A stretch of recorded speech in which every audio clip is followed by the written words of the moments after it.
He made fun of me in front of his friends for not having a job. What he didn't know was that I actually owned the company they all worked for. Until I fired them.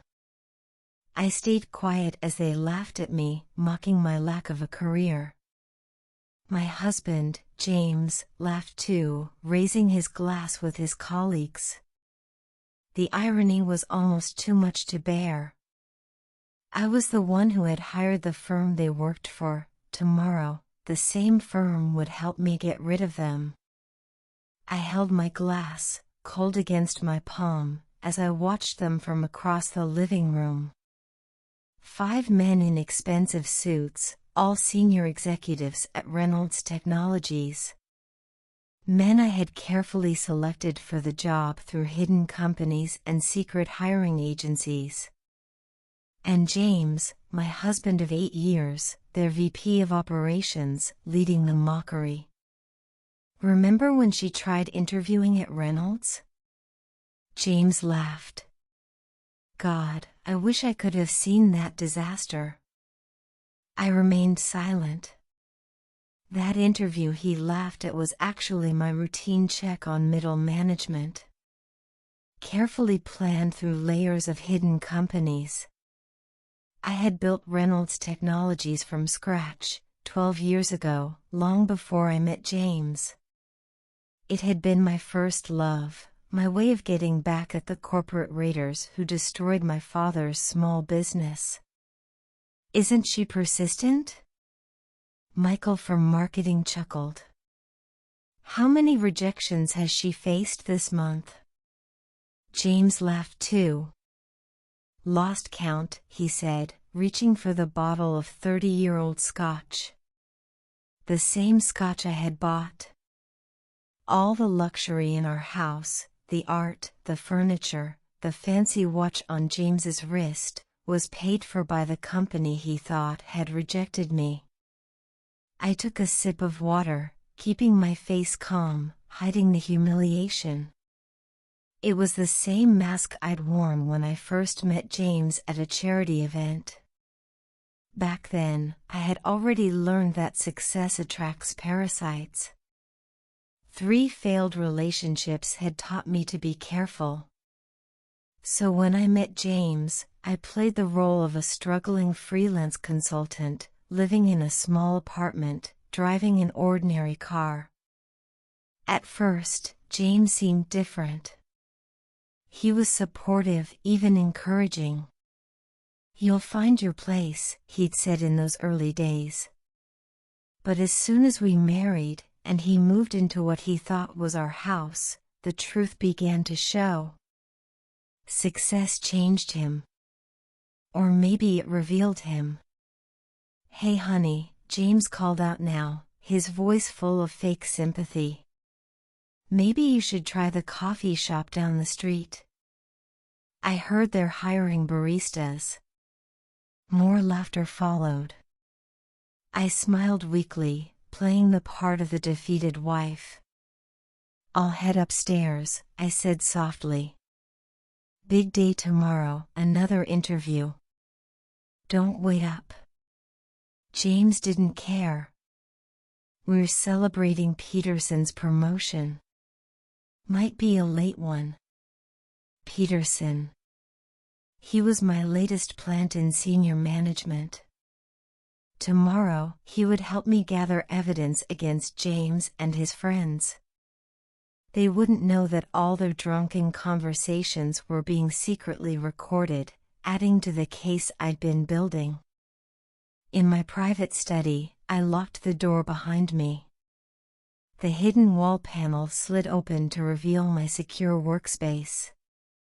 3 monitors lit up, showing Reynolds Technologies operations worldwide. My empire, built with careful planning, and hidden behind layers of legal protections. My phone buzzed with a message from Sarah, my most trusted executive, confirming that all the final documents were in place. The board members were briefed. Tomorrow, they would meet the real CEO of Reynolds Technologies, not the mysterious figure behind the screen, but James's unemployable wife. I looked at the termination papers on my desk. Not just for James, but for every member of his little drinking club. Each one backed by months of carefully gathered evidence. Ironclad.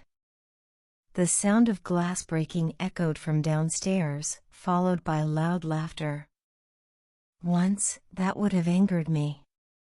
But now, it was just another piece of evidence for my file, proof of inappropriate use of company property.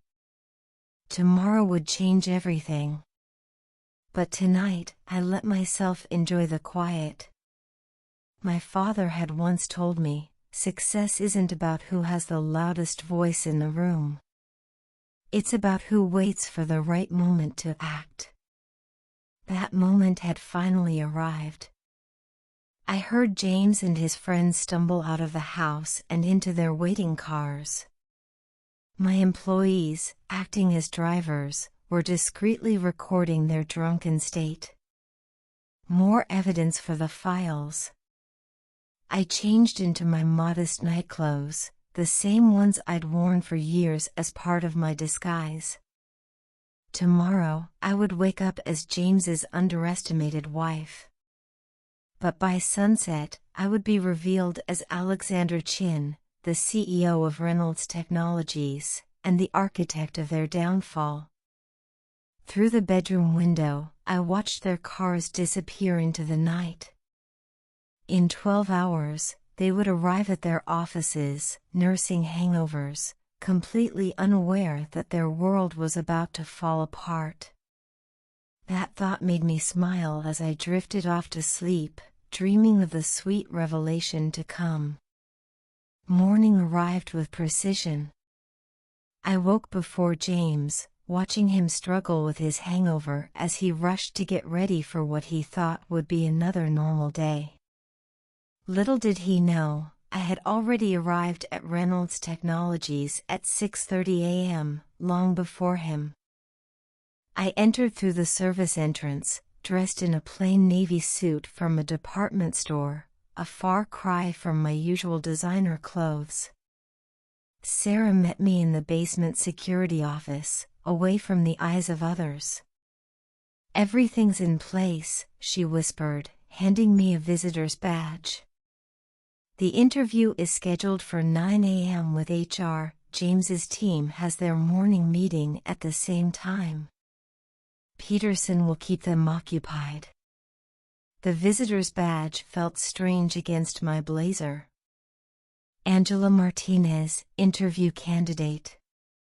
For years, I'd watched my company through cameras and reports. But today, I needed to experience it in person.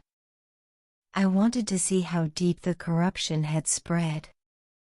I arrived in the lobby an hour early, pretending to be an eager candidate hoping to impress. The security guard didn't pay much attention to me, too busy greeting the executives arriving for their day of reckoning. I watched James walk through the lobby at 8:45 a.m., not even noticing me as he passed. I hid behind the company's annual report, my prop reading material. "Miss Martinez?" The HR representative, Thomas, arrived on time. I recognized him from his file, competent but eager to please the executive team. "Please follow me," he said. The elevator ride to the HR floor was filled with small talk, the kind I had engineered through corporate culture initiatives. "Great weather today," Thomas said. "Traffic wasn't too bad." Employees nodded politely at me, assuming I was just another hopeful candidate. Thomas led me into the open office space I had designed years ago. "We'll start with a skills assessment," he said, then a panel interview with some of our team leaders. His tone was condescending, the kind reserved for candidates they'd already decided not to hire. The skills assessment was almost insulting in its simplicity, basic coding problems I could have solved in my sleep. I purposely made small mistakes, playing the role of the nervous applicant. Through the glass walls, I could see James and his team in their morning meeting, laughing about something, probably another candidate they were mocking. Thomas reviewed my intentionally flawed work. "Interesting," he said, his voice dripping with judgment. "Let's move on to the panel interview." The conference room had a view of the city, a view I usually enjoyed from my private office, 24 floors above. 3 middle managers sat inside, each wearing the same expression of superiority. I knew them all, recognized their faces from their files, knew their salaries, their performances, their secrets. "Miss Martinez," the first interviewer said without introducing himself. "I see you've been between positions for some time?" "Yes," I answered softly, adding a slight tremor to my voice. "It's been challenging in this market." "And what makes you think you're qualified for a position at Reynolds Technologies?" the second interviewer asked, barely glancing up from his phone. I launched into the story we had prepared, mixing real qualifications with a touch of desperation. With every answer, I saw their dismissive attitudes grow. They had already decided my fate, just like they did to countless other qualified candidates who didn't fit their preconceptions. Through the glass walls, I saw James walking by. He did a double take when he saw me, then smirked and pulled out his phone. Moments later, the interviewers' phones buzzed simultaneously. I didn't need to see their screens to know that James was texting them about his wife's embarrassing attempt at a job interview. The rest of the interview was a masterclass in corporate cruelty. Subtle jabs, exchanged glances, barely concealed yawns. I documented every microaggression, every breach of our HR policies, while maintaining my nervous optimism. "Thank you for your time," Thomas said finally, his tone making it clear there wouldn't be a second interview. "We'll be in touch." As I walked toward the elevator, I heard James's voice around the corner. "No way, that was your wife, man? She really is desperate. Did you see her suit? Probably from Target." I kept walking, letting their laughter fuel what was about to come. My real phone buzzed with messages from Sarah, board members arriving early, the legal team standing by, security ready for the final piece of my plan. I slipped into a restroom and headed straight for the last stall. There, Sarah had hidden a garment bag earlier that morning. Inside was my real armor, a tailored Chanel suit, Louboutin heels, and the CEO's security badge, one I had never worn in public before. I changed, transforming from Angela Martinez, the failed candidate, to Alexander Chin, CEO of Reynolds Technologies. Their mocking laughter still echoed in my mind. In 30 minutes, I would walk into the boardroom, not as a hopeful applicant, but as their superior. I checked my reflection one last time, adjusting my mother's pearl necklace. "Success is silent," she used to say, until the perfect moment to roar. That moment had finally arrived. I stepped out of the restroom as Alexander Chin for the first time. Employees stared, their eyes wide with confusion as they tried to reconcile the confident executive before them with the nervous candidate from earlier. Let them stare, the real show was about to begin. The click of my Louboutin heels on the marble floor echoed through the building. Employees scrambled to clear my path, whispering among themselves as they tried to place my familiar yet transformed face. Word of the mysterious figure spread quickly through the building's messaging system. I took the private elevator, the one James had always wondered about, reserved for the phantom CEO. As I ascended, Sarah's text confirmed everything was in place, the board members seated, James and his team still in their morning briefing, security standing by. The elevator opened directly into the boardroom's antechamber. Through frosted glass, I could see the silhouettes of the board members, all aware of what was about to happen. But first, I had another meeting to attend. I turned left, heading toward the executive conference room where James and his inner circle were celebrating their latest victories. Standing in the hallway, I could hear their voices through the cracked door. "You should have seen her face during the interview," James was saying, his voice dripping with smugness. "She really thought she had a chance." Michael from marketing added, "Remember when she tried giving us advice on the Thompson account at your birthday party? Oh, that was priceless." Another voice chimed in, "She acted like she knew how this business works." The irony was delicious. The Thompson account had been my strategy, fed through intermediaries. It had saved the company millions and brought in 3 new major clients. Should we tell her she failed the interview, or let HR do the dirty work? James asked, triggering more laughter. It was time. I stepped into the doorway, casting a shadow across their morning coffees. The laughter died instantly. "Actually," I said, my voice firm and authoritative, carrying the weight of 12 years of leadership. "I think I'll deliver that news myself," I said, smiling at the thought of the shock on their faces.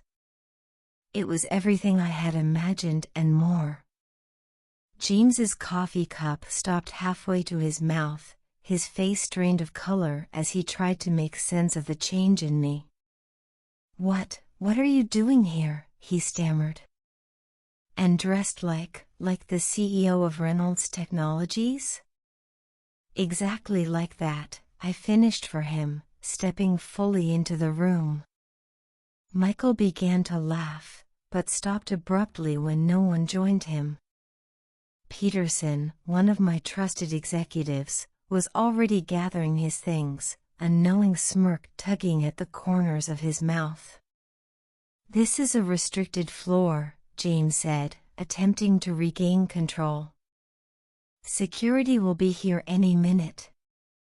"They're already here," I replied calmly, as 2 security officers appeared behind me. "But not for the reason you think." I pulled out my phone and sent a single text.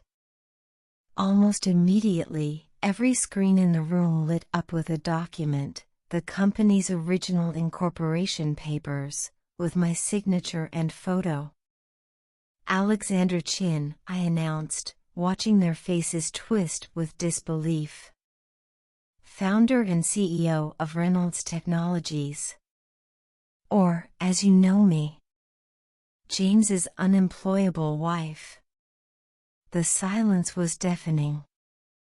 James's face had gone from white to green, his eyes flickering between my face and the document, which displayed his wife as the owner of everything he had bragged about building.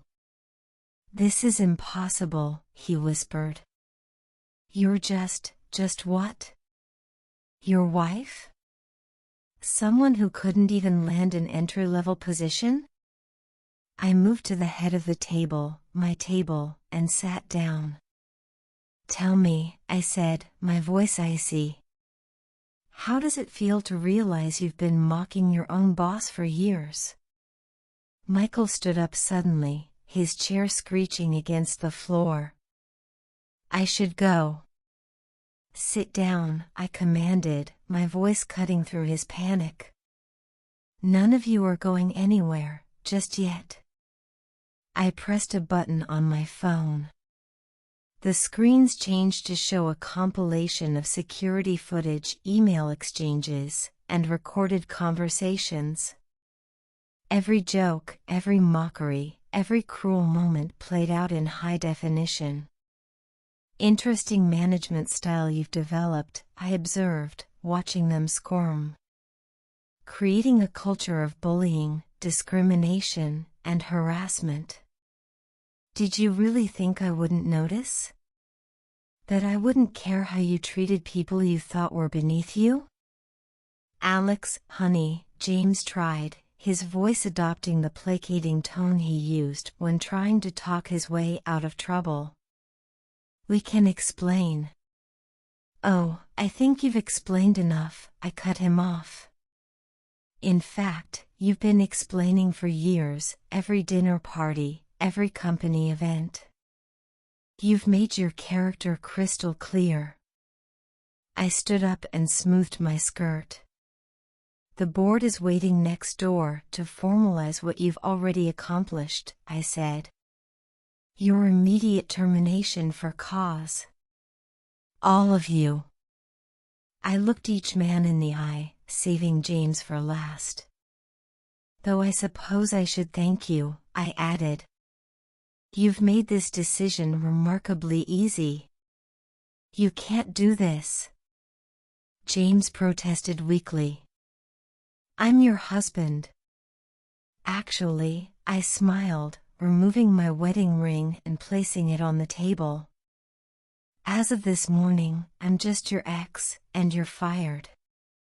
The security officer stepped forward as I turned to leave. Behind me, I could hear protests and desperate bargaining, but I was already walking away, heading toward the boardroom where the real work would begin. The board meeting was swift and decisive. 12 pairs of eyes watched as I signed the termination papers, their expressions a mix of admiration and shock at finally meeting their elusive CEO in person. But the real work was just beginning. As security escorted James and his cohorts from the building, I retreated to my private office, the top-floor suite that had sparked rumors over the years. Sarah followed me, tablet in hand, ready to execute the next phase of our plan. Their access has been revoked, Sarah reported, swiping through security protocols. We're freezing their accounts and backing up all data. Legal has already sent cease and desist orders to prevent retaliation.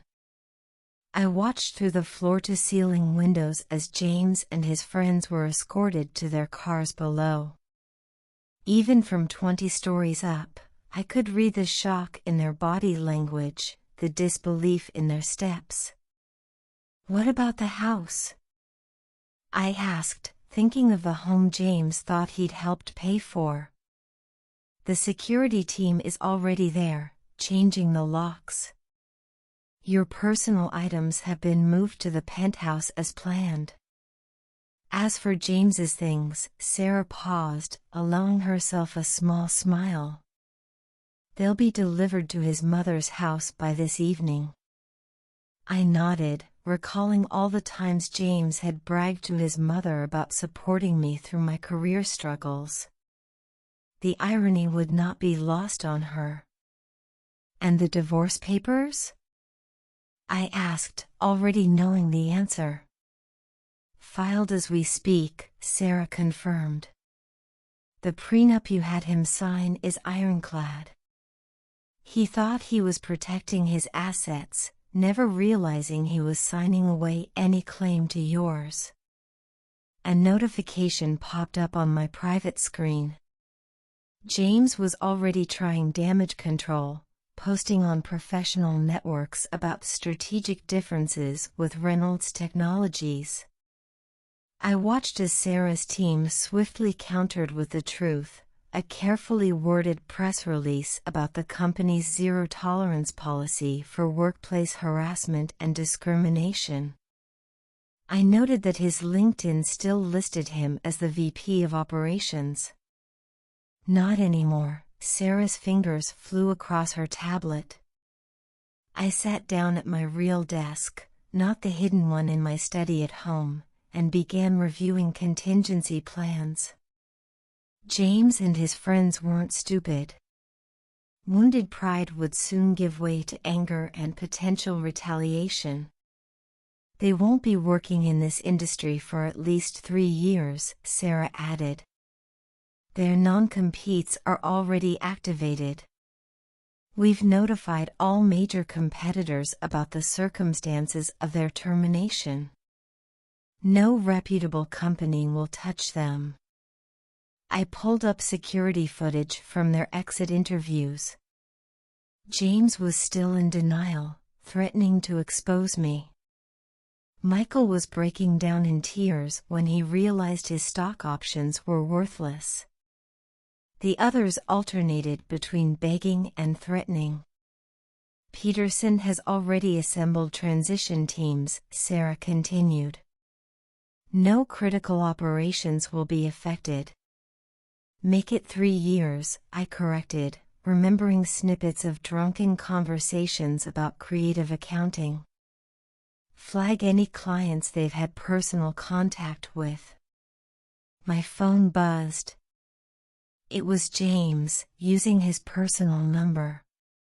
I declined the call and added it to the growing list of blocked numbers. His friends had been trying too, probably hoping to negotiate some kind of settlement. Should we issue a company-wide statement? Sarah asked. I thought about the ripple effects moving through the building. By now, everyone would know who the mysterious CEO was, James's supposedly unemployable wife. The story would spread like wildfire. Schedule an all-hands meeting for tomorrow morning, I decided. It's time they met their real CEO, not the caricature James created. A subtle alert flashed on my screen. James had arrived at his mother's house. The security feed showed him standing among boxes of his belongings, his mother's face going from confusion to horror as he tried to explain.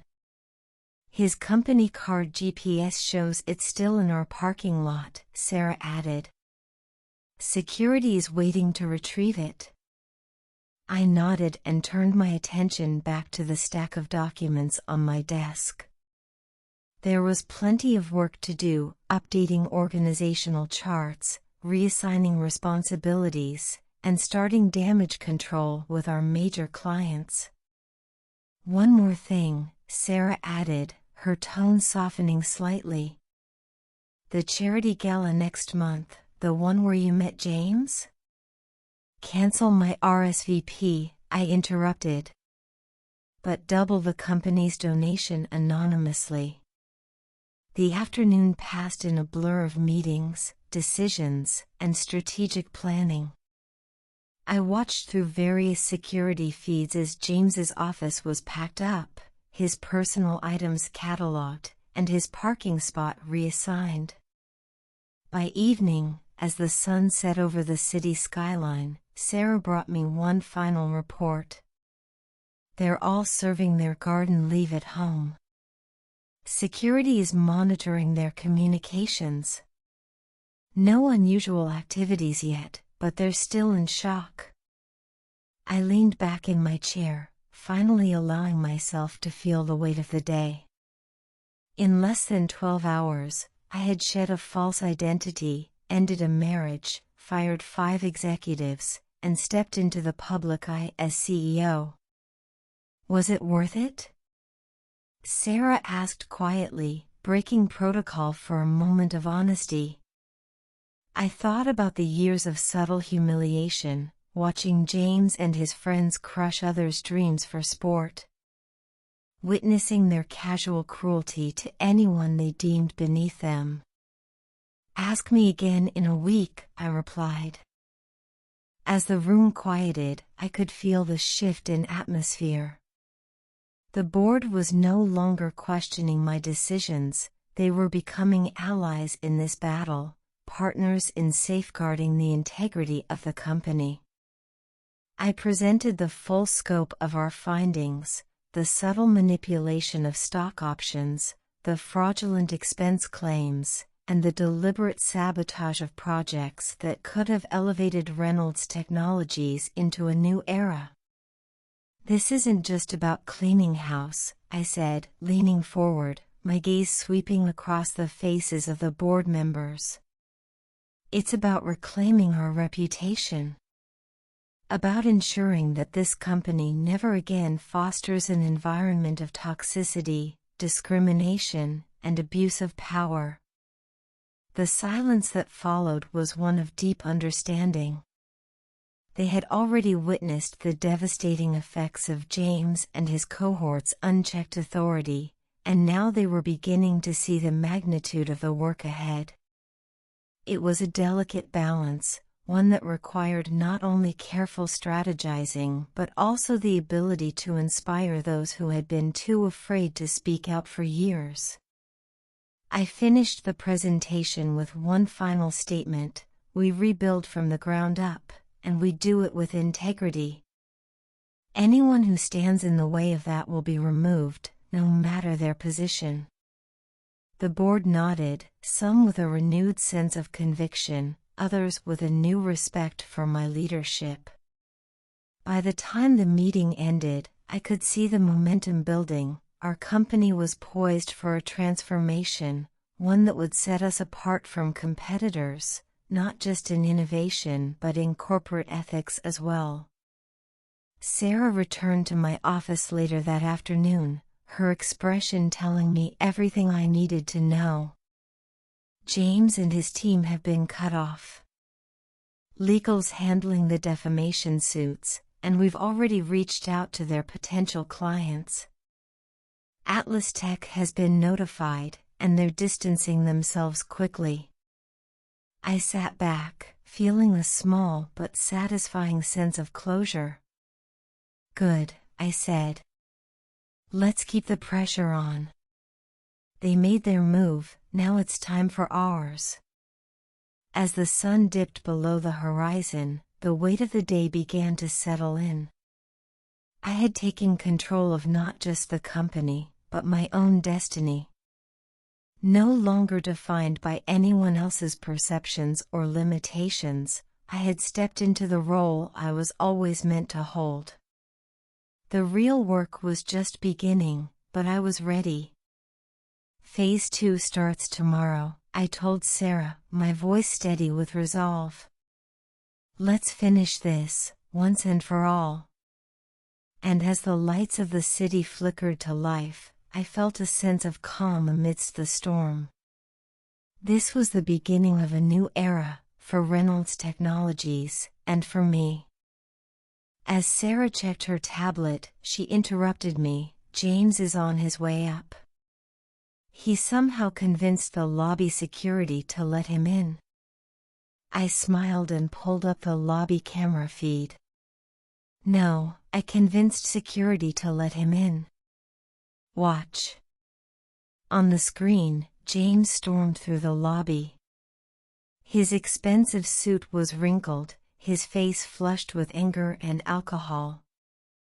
He clutched a folder tightly, probably full of what he believed was damaging evidence.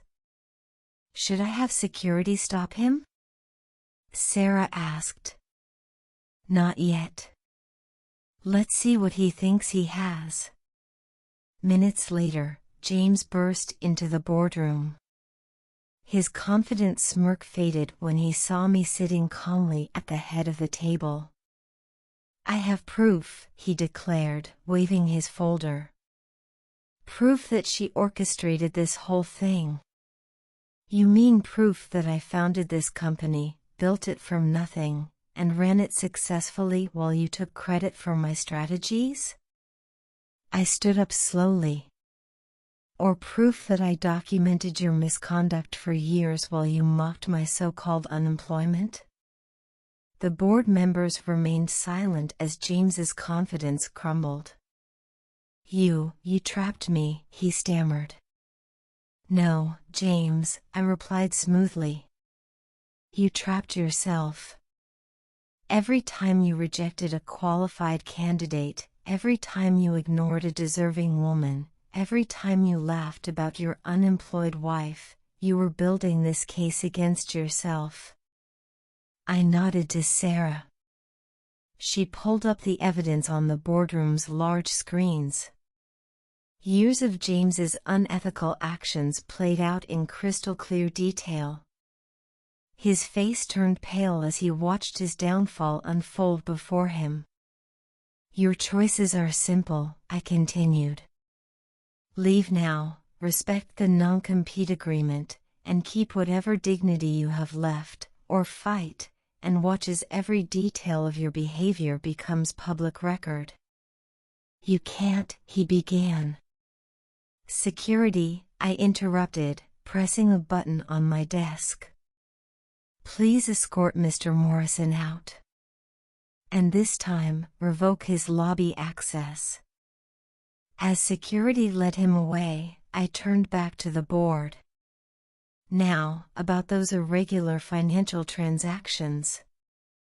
The rest of the afternoon was spent strengthening our legal position. Every document was notarized, every testimony recorded, every piece of evidence carefully catalogued. By evening, our case was airtight, so strong that no law firm would dare take James's side. Sarah entered as darkness fell. "They're meeting again tonight," she reported.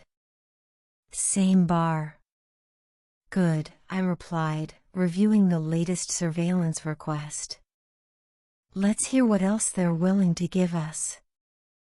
After all, the best case is built by letting your opponents think they're winning, right until the moment they lose everything. The bar surveillance turned out to be more valuable than we could have hoped. Drunk on expensive whiskey and wounded pride, James and his friends spent hours confessing to years of corporate fraud. "Play that section again," I instructed Sarah the next morning, leaning forward in my chair. Through our high-quality surveillance feed, James's slurred voice filled my office. "Remember that merger last year? The one that made us look like geniuses?" he chuckled. "Let me tell you how we really pulled that off." What followed was a detailed confession of insider trading, names, dates, dollar amounts. Everything we needed. "Send this to legal," I ordered. "And notify the SEC anonymously. It's time to create our perfect storm." Sarah's fingers flew across her tablet. "James has already started selling his personal stocks. The others are following suit." "Perfect." I pulled up our contingency plan. Activate Protocol Thunder. Months of planning were finally coming together. The first phase began immediately. "Leak the merger investigation to the financial press," I instructed. "Make it look like it came from a concerned former employee." Within hours, business news networks picked up the story. Reynolds Technologies stock took a small hit, exactly as planned. "They're panicking," Sarah reported, watching their phone calls. "All 5 of them are calling their brokers at the same time." I watched the trading screens as they frantically sold their shares, trying to escape what they thought was coming. Each sale dug them deeper into legal trouble. "Now," I said, nodding to Sarah. "Release Phase 2. A company-wide announcement went out, followed by press releases to major news outlets. Reynolds Technologies was launching a massive restructuring and expansion. Within minutes, our stock price soared. But James and his allies had already sold at a loss. A clear case of attempted market manipulation based on insider knowledge. Mr. Thompson from the Antitrust Commission is on line 1, Sarah announced. I put the call on speaker. Ms. Chin, a firm voice greeted me. We've received some very interesting information about last year's merger. Yes, I replied smoothly. We've been conducting an internal investigation. I'd be happy to share our findings, including some rather illuminating surveillance footage from last night. The pieces were falling into place.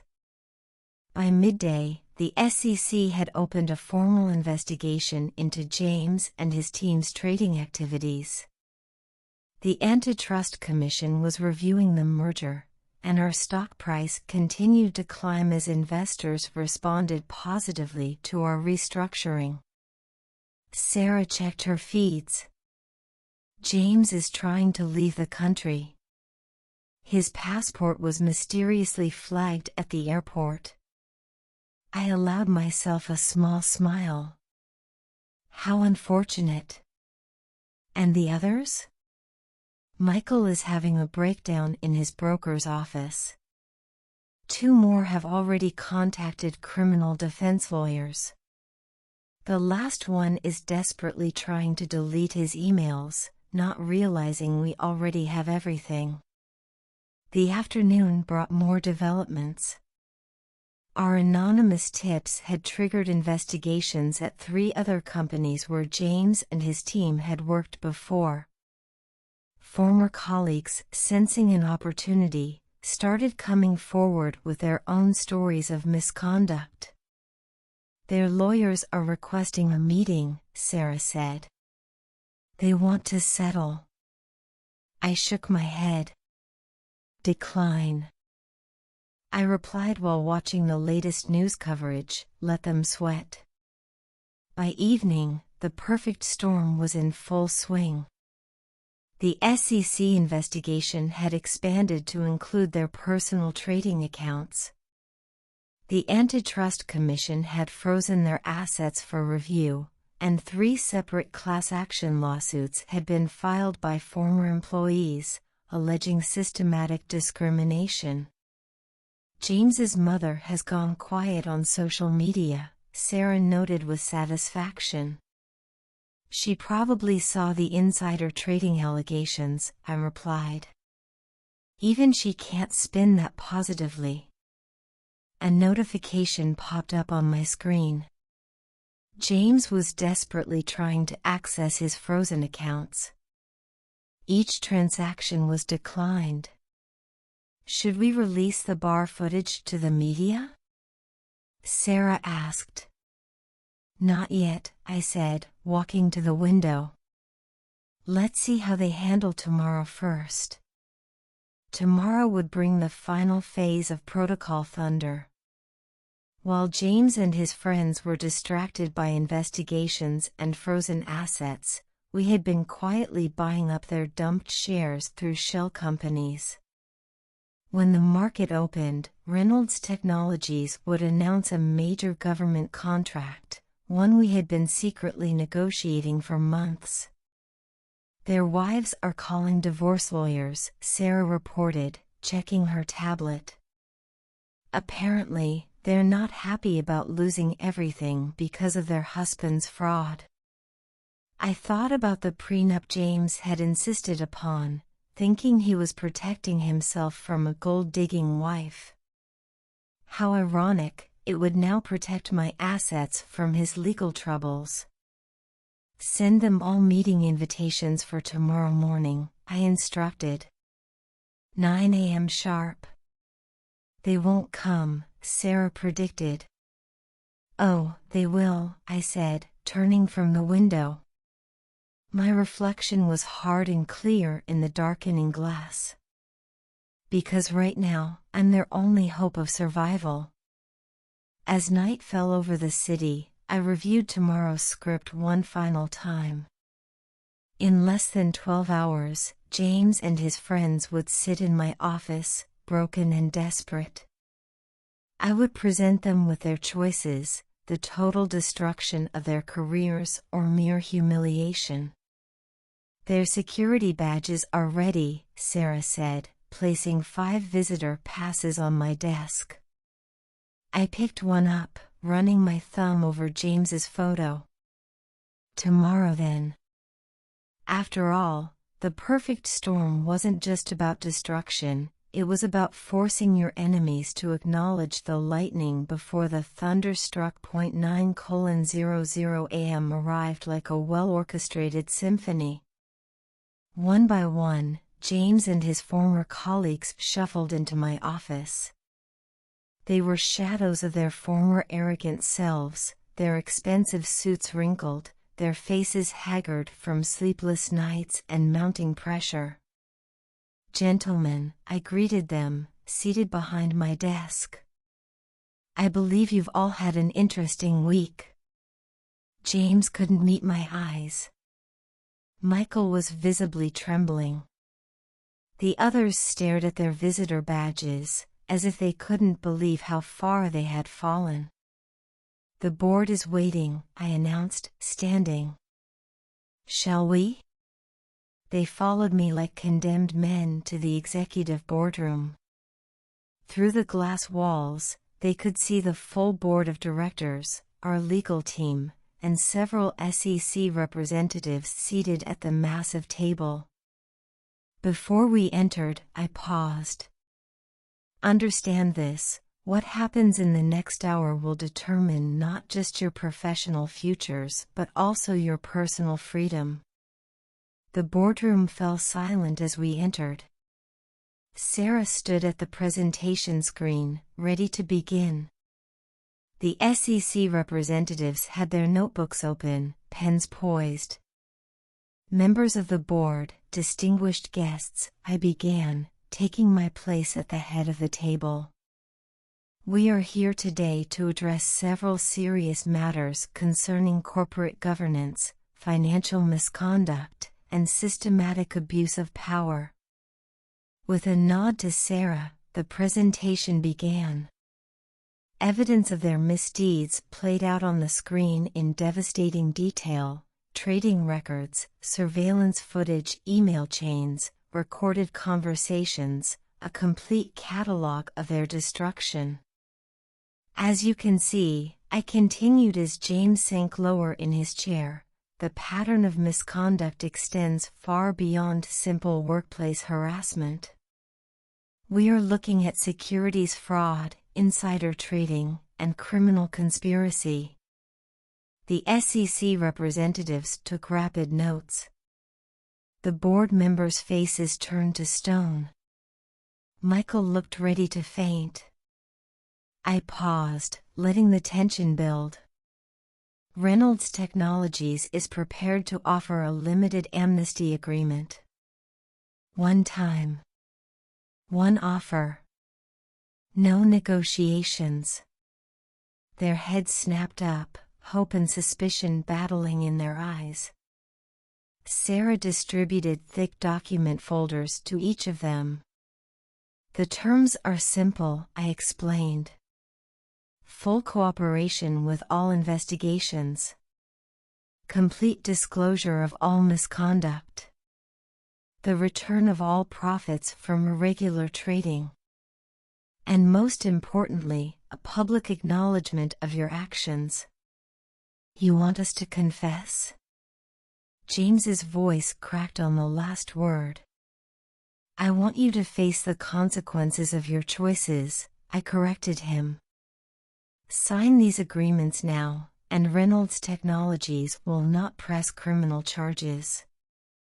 Refuse, and the SEC has enough evidence to ensure you all spend considerable time in federal prison. The board members watched impassively as the 5 men flipped through their documents. Their lawyers, seated behind them, were already nodding grimly. You have 5 minutes to decide, I announced, checking my watch. After that, this offer expires, and we proceed with full prosecution. The next few minutes were filled with desperate whispers between the men and their lawyers. I saw the exact moment each one broke, their signatures appearing on the documents one by one. James was last. His hand trembled as he signed his name. Our eyes met as he pushed the folder across the table. In his, I saw the final death of his arrogance, the complete understanding of how thoroughly he had been outplayed. "Excellent," I said, collecting the signed documents. "Sarah will now escort you to individual conference rooms, where you'll begin your depositions with the SEC representatives." As they were led away, I turned to the board. "And now, let's discuss the future of Reynolds Technologies." The next hour was spent outlining our path forward, new corporate governance structures, enhanced compliance protocols, and a complete restructuring of the executive team. The board, having witnessed the precision with which I handled the crisis, approved every proposal unanimously. "One last thing," I added as the meeting drew to a close. "I want it on record that every employee affected by the previous management's discrimination will be reviewed for reinstatement or compensation." The board's approval was immediate. After all, it was a small price to pay to avoid the publicity nightmare we had saved them from. Later, in my office, Sarah brought me the preliminary depositions. "They're singing like canaries," she reported. "Each one trying to save himself by incriminating the others." I scanned the documents, noting how quickly they turned on each other. "Make sure their confessions are properly recorded and witnessed. We don't want any retractions later." Through my window, I saw James being escorted to his car, his career and reputation in tatters. His lawyer was already on the phone, presumably trying to salvage what he could from the wreckage of his client's life. The storm had passed. And I had won. Sarah entered my office, her expression unreadable. "Forensic accountants have combed through everything. Initial estimates suggest they'll each have to repay several million in irregular gains." I nodded, turning back to my desk. The company stock had surged 15% on news of governance changes. Business journals were already hailing Reynolds Technologies as a model of corporate accountability. "Schedule a company-wide meeting for tomorrow," I instructed. "It's time to rebuild what they tried to destroy." Sarah paused at the door. Was it worth it? I thought about the years I had watched them crush dreams, bully subordinates, and mock anyone they deemed inferior. I recalled the careers they had derailed and the lives they had shattered. "Ask the people who are getting their jobs back," I replied. "Ask the women who no longer have to endure harassment. Ask those who thought justice would never come." The best revenge isn't just about punishment, it's about ensuring real change for those left behind. The days following the board meeting unfolded like a series of meticulously placed dominoes. Each morning brought new revelations, each afternoon new consequences, and each evening new victories. James's criminal defense lawyer quit, Sarah reported the next day. Apparently, he tried to recant parts of his confession. I pulled up the surveillance feed from his deposition. "Send them the video of his voluntary confession, and the one where his lawyer advised him of his rights 3 separate times." The fallout extended beyond our corporate walls. 3 other companies had launched internal investigations after uncovering similar misconduct in James and his allies' past employments. Their professional networks crumbled as former allies distanced themselves. Michael attempted suicide, Sarah said quietly, placing a news clipping on my desk. Is he stable? Yes, under psychiatric observation. I nodded, a complex mix of emotions stirring. Make sure his medical bills are covered anonymously. And fast-track the HR reviews of those he harassed or discriminated against. The media was relentless.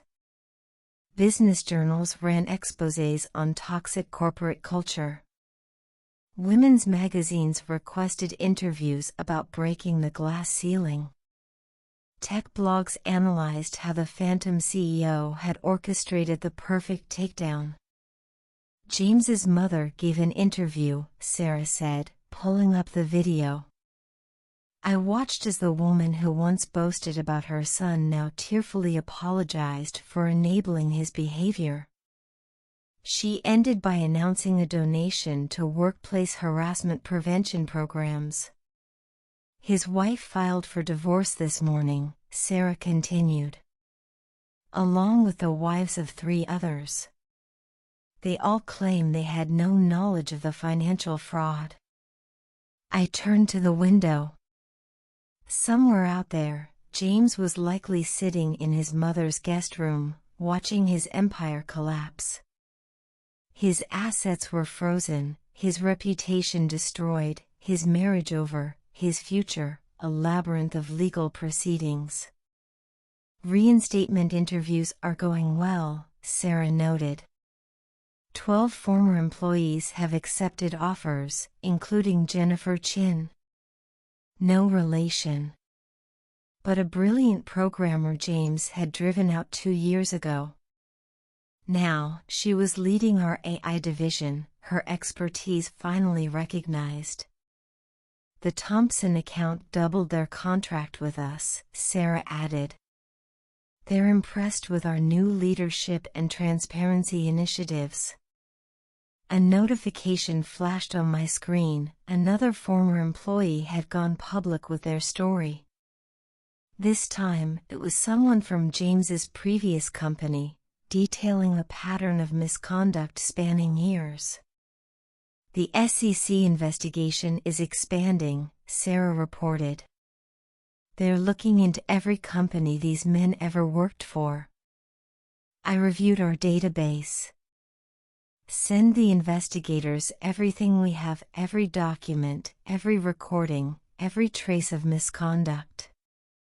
Their downfall was not just professional, it was absolute. 6 months later, I stood at my office window, watching autumn leaves scatter across the corporate plaza.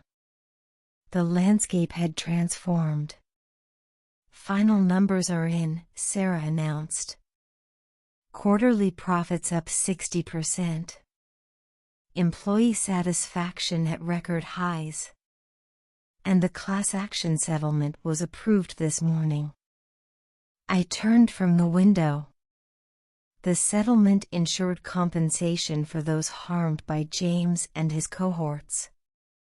More importantly, it was a public acknowledgement of their wrongdoing. Sarah scrolled through her tablet. James is working as a junior sales associate at a small electronics store in Ohio. His mother's influence got him the job, but he's already on probation for attitude issues.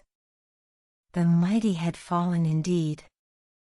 Michael's still in therapy, Sarah continued.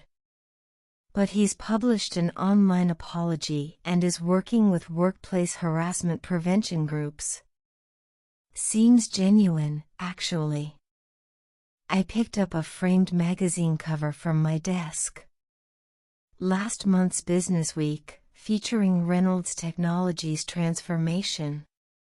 The article praised our new corporate culture, without once mentioning the scandal that prompted it.